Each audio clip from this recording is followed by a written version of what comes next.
সৈয়দনা ইব্রাহিম ওনার ছেলে ইসমাইলরে দেখতে গেলেন। ওই দিন বাড়িতে সৈয়দনা ইসমাইল বাড়িতে নাই, বনে গিয়েছে শিকার করার জন্য।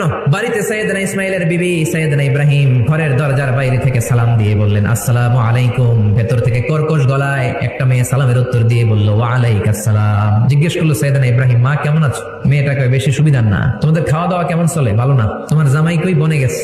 এবার মেয়েটা বলতেছে, আমনে কেডা? সৈয়দনা ইব্রাহিম বলে, আমি কে চিনবা না? স্বামী যখন বন থেকে ফিরবে তোমার স্বামীর একটা সালাম দিবা, বলবা ঘরের দরজার চৌকাটটা যেন তোমার স্বামী পাল্টে নেয়। এই কথা বলে ইব্রাহিম চলে গেলেন। ইসমাইল আসার পরে বিবি বলতে আরম্ভ করছে, দুপুরবেলা একটা বুড়া আইছিল। বুড়া সৈয়দনা ইসমাইল বলে, কোন বুড়া আসছে? কি বলছে? বিবি বলে, আপনারে সালাম বলছে, ওয়ালাইকুম আসসালাম। আর কি বলেছে? আর বলছে ঘরের দরজার চৌকাট যেন আপনি পাল্টে ফেলেন। এই কথা বলার পরে সৈয়দনা ইসমাইল চিৎকার দিয়ে বলে, ও কি করলি তুই? নিজের কপাল পড়লি, নিজের কপালে নিজে কুড়াল মারলি।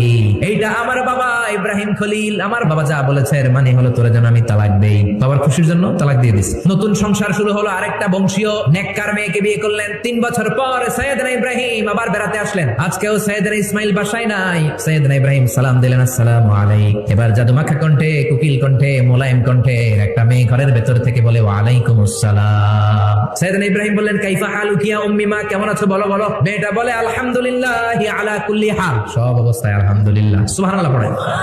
সংসার কেমন চলে? কয় খুব ভালো। খাওয়া দাওয়ার অবস্থা কি? কয় আরো ভালো। এবার মেয়েটা বলে, কে আপনি? এই মরুভূমির মাঝখানে রোদ্রের মধ্যে দাঁড়িয়ে দাঁড়িয়ে কথা বলেন, কেউ তো কোনোদিন আমাদের খোঁজ নিতে আসে না। কে আপনি? ঘরে আসেন। সৈয়দনা ইব্রাহিম বলে, না আমার পরিচয় দিব না, ঘরেও আসবো না। মেয়েটা বলে, আপনি যদি ঘরে না আসেন আমি কিন্তু রাগ করবো। জোর করে ঘরে নিলেন। শরবত খাওয়ালেন, খেজুর খাওয়ালেন, রুটি খাওয়ালেন, মাংস খাওয়ালেন। সৈয়দনা ইব্রাহিমও চোখের পানি ছেড়ে দোয়া করলেন আর বললেন, তোমার স্বামী যখন বন থেকে ফিরে আসবে তোমার স্বামীর একটা সালাম দিবা, বলবা ঘরের দরজার নতুন চৌকাট যেন জীবনেও না পাল্টায়। চলে গেলেন। ইসমাইল আসলেন। বিবি বলল, নুরানি চেহারার এক আল্লাহর ওলির মতো মুরব্বী লোক আসছিল। মুরব্বী আসছে শুনে ইসমাইল তো ভয় পেয়ে গেলেন। কিরে, কেমন আচরণ করেছিস বল? বিবি বলে, আপনি ভয় পাবেন না, আমি খুব ভালো আচরণ করেছি, আপ্যায়ন করেছি। তিনিও খুশি হয়ে আমার মাথায় হাত বুলিয়ে দোয়া করে দিয়েছেন আর বলেছেন, ঘরের দরজার নতুন চৌকাট যেন জীবনেও আপনি না পাল্টান। সুবহানাল্লাহ।